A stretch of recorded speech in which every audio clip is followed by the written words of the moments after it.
Something fun. When you're in a long-term relationship, you'll often find yourself doing this thing with your partner where you'll say, when we have kids, I hope they have this trait of yours. And today my husband was like, I hope our kids will be as resilient and determined as you. When I was 11 years old, I got in a fight with my mum when she was picking me up from school, and I was being so rude that she wanted to teach me a lesson and scare me a little bit. So she said, you can find your own way home. Left me outside of my classroom, got in her car and drove off. Now, realistically, she was just doing the block and was going to come back and pick me up, hoping that I would be apologetic. But I wasn't. I was very stubborn and was like, I can find my own way home. And I decided to run home. I, in fact, sprinted from the school grounds and ran into a close family friend who offered to give me a lift, which I accepted, and I got home by my own means. Now, my mum did do the block and not only came back to me not being where she left me, but to one of my friends saying, yeah, I saw her get in the car with some weird guy. Imagining my mum's soul leaving her body that day is enough for me to not ever want kids, let alone kids like me. Storytime of how my mom kicked me out at age 15 because she found out I was dating a mixed boy. So basically, my mom wasn't strict at all, and she let me do almost anything that I wanted. But when it came to dating, it was a whole different story. I mean, she let me start dating at 12 years old, but every single time I told her I had a boyfriend, the first thing that she would say is, he better be white. And she'd always say, if it ain't white, it ain't right. Mind you, my preference was mixed and dark-skinned boys. So of course, I'm going to go after to what I'm attracted to. And at 14, I started dating this kid, and I asked my mom if I could invite my boyfriend to my birthday. We weren't really doing anything big. It was kind of just like a family party with a couple friends. And she said yes. Mind you, she had never met him or seen a picture of him, so she was kind of excited to meet him. So my birthday comes around, and he gets there. And as soon as he walked into the door, I gave him a big hug, and my mom turned around and gave me the most evil look ever.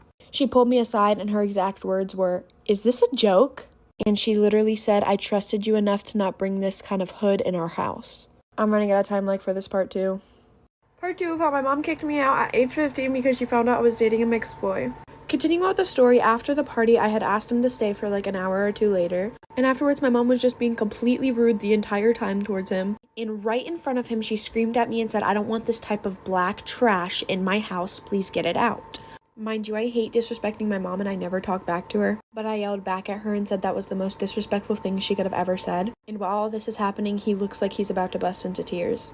Like, I genuinely know this kid had a soft spot for me. So I apologize, and I tell him I think it's best for him to leave. And afterwards, he FaceTimes me, and he tells me that he will do anything to be able to keep me. And after he leaves, my mom tells me that I'm a big disgrace to the family, and she doesn't want me living there no more. All over me bringing a mixed guy to the house. I'm now 19 and I'm still with him. And I really haven't talked to my mom since. But that day she kicked me out and I had to go stay with his family. She still wants nothing to do with me because I'm still with a mixed guy. Mom, if you're listening to this, you're a racist piece. What's the most messed up thing someone has ever told you after barely knowing them? Well, I'm gonna go first. So in high school, I would take public transportation back home. Well, this one lady got on a bus with her daughter and sat next to me. I looked over and told her that her daughter looked very pretty. Then out of nowhere, she just starts crying. I asked, ma'am, are you alright? And she says, it's my husband. I didn't want to be invasive, but I asked, did something happen? Then she goes on a 10-minute rant about how abusive her husband was and that she tried to stay for the baby. She was scared, but she finally had the courage to go. I felt bad and asked her, is there anything I could do to help? And she proceeds to tell me that everything is fine. I'm like, are you sure?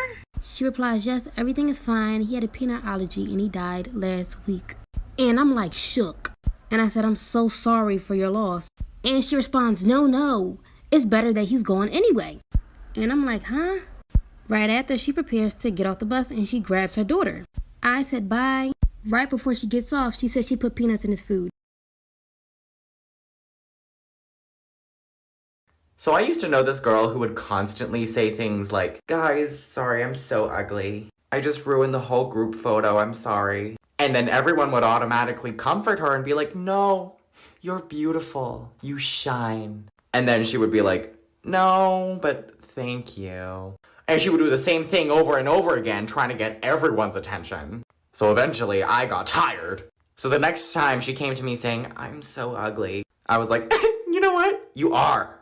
She was like, what'd you say? And I was like, bitch, if you think you're ugly, I can crop you out of the photo. The fuck do you want me to tell you? I'm not the one who made you look like a woolly mammoth. When I was younger, there was a girl I knew who lived in our neighborhood. None of the kids liked her because they claimed that she stinked and acted weird. When they talked about her, I kind of felt bad, so I became friends with her. Yeah, of course, I got the, why do you hang out with her? But she really wasn't all that bad. But her scent, they were kind of right about that. One day, she invites me over to her house, and she was very excited because she told me I was the first person to ever come over. And I felt so honored, so I went.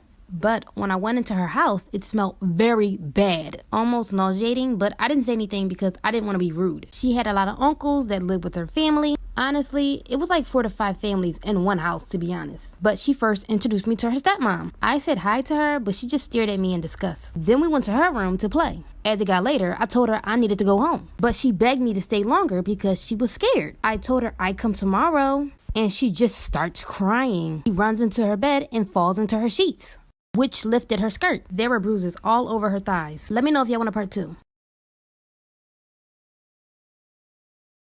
Part 2 about the girl I know who lived in my neighborhood. So it's late and it's time for me to go home. She said she was scared and starts crying. Then she runs into her bed and flops into her sheets. Her skirt lifted and there were bruises all around her thighs. I ask her, what happened? She looks down and quickly pulls her skirt over her bruises. I ask, did someone do that to you? And she says she can't tell me. I ask why. She responds, if I do, they're going to hurt me. So I ran downstairs to her stepmom and told her what I saw. She sits and laughs in my face. I was so confused and asked her, are you gonna help her?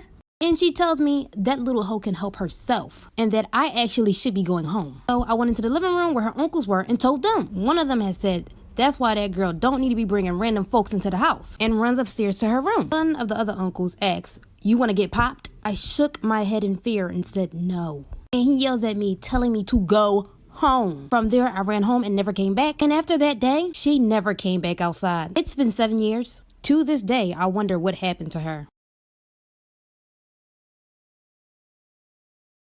Put a finger down if in the 8th grade you took a taxi to school every single day because you lived too close to be eligible for the school bus and too far to walk, and you shared this taxi with another girl that went to your school, and the two of you ended up becoming kind of close by the end of the year. And then for your year-end grad trip to Quebec and Ottawa, you, your 2 best friends, and then a 4th totally random girl were all planning on being in the same hotel room. A week before you're supposed to leave for this trip, your taxi partner ends up telling you about how your 4th roommate called you the B word and a bunch of other nasty things behind your back. So obviously you're really upset by this, but you're hesitant to tell the teacher because A, you're not a snitch, B, she doesn't like you, and C, she was really clear about the rooms being final. So you end up telling her anyways because your best friend convinces you and comes with you to tell her. You break down into tears while telling her, but she ends up being really sympathetic towards you and promises you that she's going to get to the bottom of it. So you trust her until the next day you and your best friend get called down to the office by the random girl's teacher, and like for part 2.